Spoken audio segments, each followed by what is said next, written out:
In this video we are going to discuss about colors in HTML and CSS, and then we'll go to backgrounds. Just to see what colors are, we know we can define some named colors that are already there. So you can say black, red, dark slate, blue, beige, pink, and all of those things. And those are named colors, so HTML will recognize it. But what if there is a color that you know the shade of, but you can't really say what the name of it is, right? That is where RGB and hex come. So any color as we know it, is a mixture of red, green, and blue, right? So if you look at this, right, if you can, give a color a description of, say, red to be 167, green to be 170, and blue to be 210, then you get a combination like this, and you can use it as the color, right? So let's say we'll create a div, right? Div, and we'll say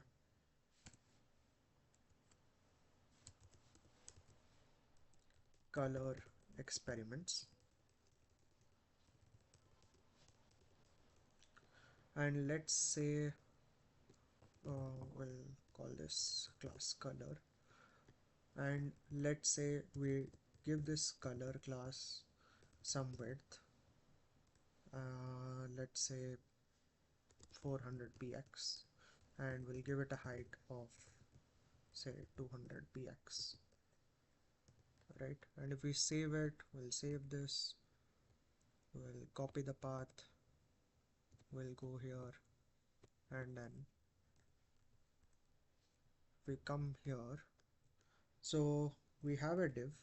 Now let's say we give it a background color,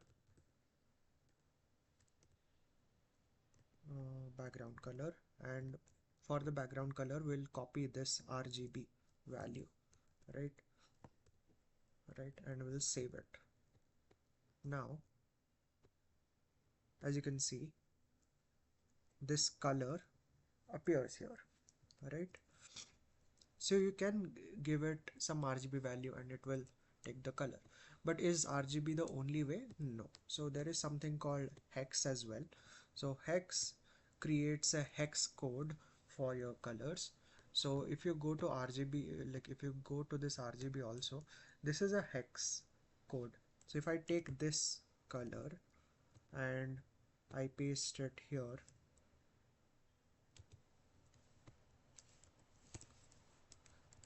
shouldn't change anything for us, right? Oh, it changed it. Oh, because I took the wrong color combination. Let's say we had this color, and if I paste it here, yeah, this is the hex code for this same color. So if I take and replace this with this and save it, yeah, there is literally no change technically, because this hex code matches with the RGB, right? So you can use either. There is another mode which is called a hue, saturation, and lightness, or the HSL. So same thing. All these RGB codes can be converted into hex and can also be converted into HSL, right? So you can technically take this and put it here, and this should mean no change really, right? Yeah, no change in color, right? So yeah, there are three different modes to do this. uh, there is another thing. So for instance, I want to make my color a little transparent, right? For example, let's go here and we'll choose a very dark color, right? Let's say we'll take this, right?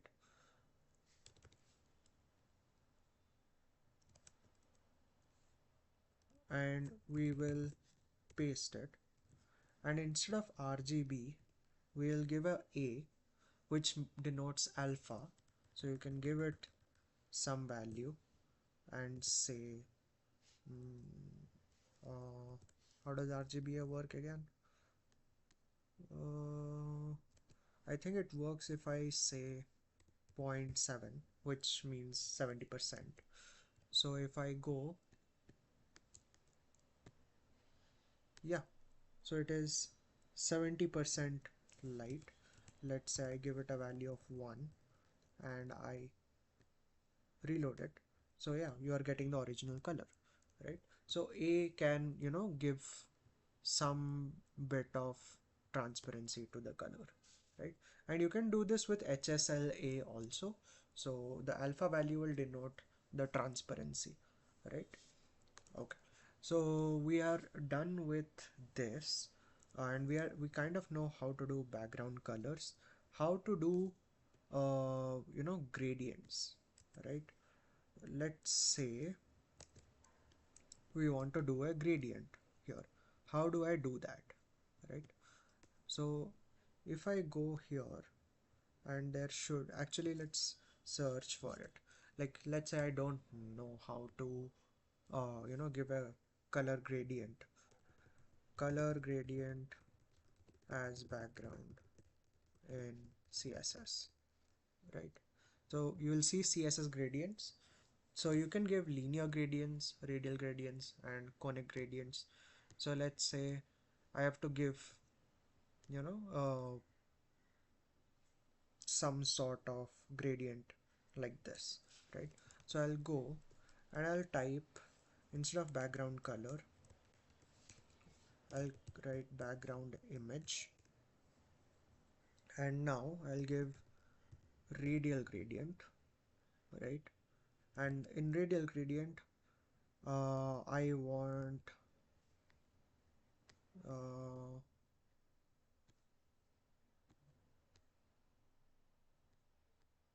so I want to look for radial gradient, right?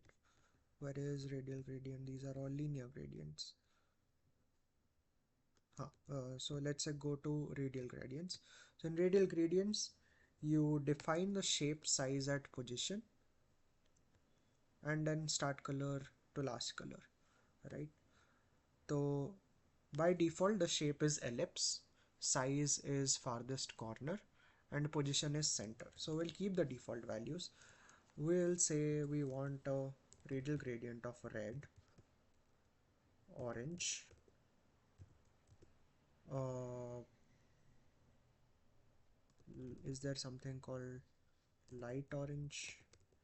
No. Let's say cyan, then green, and then white, right? And I'll save it. We'll go to this. So yeah, you can see there's a radial gradient as a background now, and you can create this as a linear gradient as well instead of a radial gradient, right? So it is using top to bottom. So let's say I want bottom to top. If I go to the documentation here, so you can say to bottom, okay, or to top. So if I want bottom to top, so I can say to top,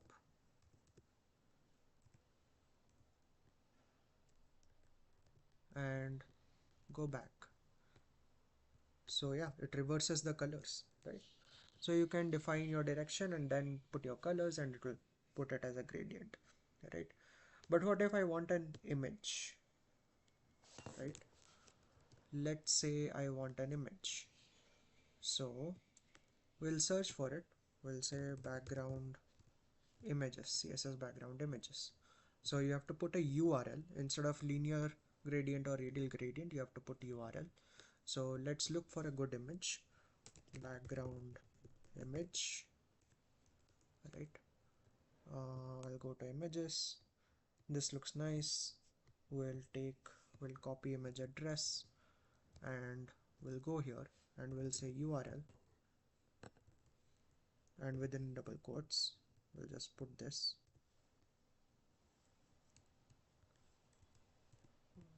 curly brackets, right? So now if I go here, so it is using our um, background image as we specified, right? But how to change the position of this? Let's say background position, and I want center, right? If I do this, so it will take the center of the image and put it here, right? If I will say bottom, it should take the bottom part of the image and show it here. If I remove it,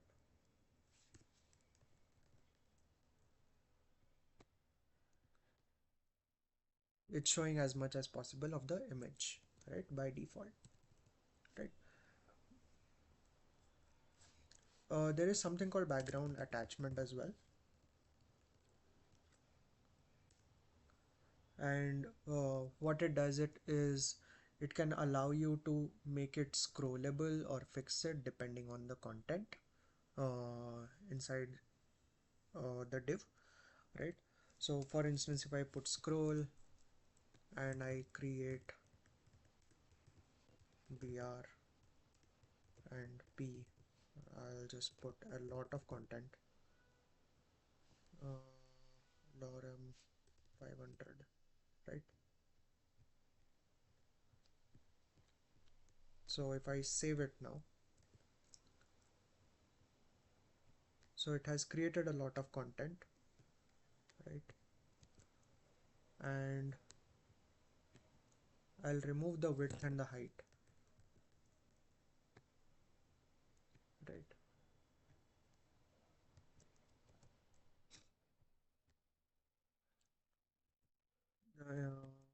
Okay, I can't see a difference. Let's say we start with fixed. Yeah. So as you can see, in the fixed one, the background kind of changes with the as we scroll, right? But if you put it as scroll,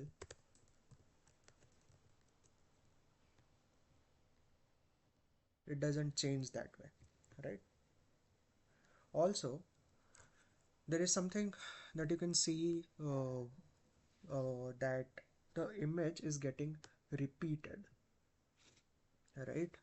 Because the image starts here, ends here, and there is nothing, so it starts repeating, right? So is there a way to, you know, prevent repeating? Prevent background image repeat in CSS, right? So there is a background repeat property for this, right? So if we say and it has values like repeat, repeat x, repeat y, no repeat. So if we give it a property like background repeat and we say no repeat, so it should not repeat, right? So if we reload, yeah, it doesn't repeat, it ends here, right? What if we want the background to, you know, cover the entire thing? Let's say background, is there a clip? No. Background position, no. How do I make sure that this covers the entire div? uh, Make background image cover fill div, right? So, oh, okay, you can write background size and there will be a option for it. So if I go to my code and I say background size and I want it to cover the whole thing, and now I reload, so yeah, it covers the whole thing, right? So yeah, that's the idea of background images and colors. So wherever you get stuck, you can technically go to Google and just search it out, and there will be some helpful folk on the internet who has given the solution, or understand making you understand how to get it done. So I feel that's the entire process of learning to code, because you will probably never remember everything and anything at any given point of time, right? But you can always go, and you need to know what you are looking for rather than knowing what it is, right? So yeah, see you in the next video. I think the next video is a lot more about how elements are put together uh, on HTML, and how do you decide, like, what is the spacing, what is the size of a font, how big a div should be, how do you decide all of that. I think that will be the next video. So see you then.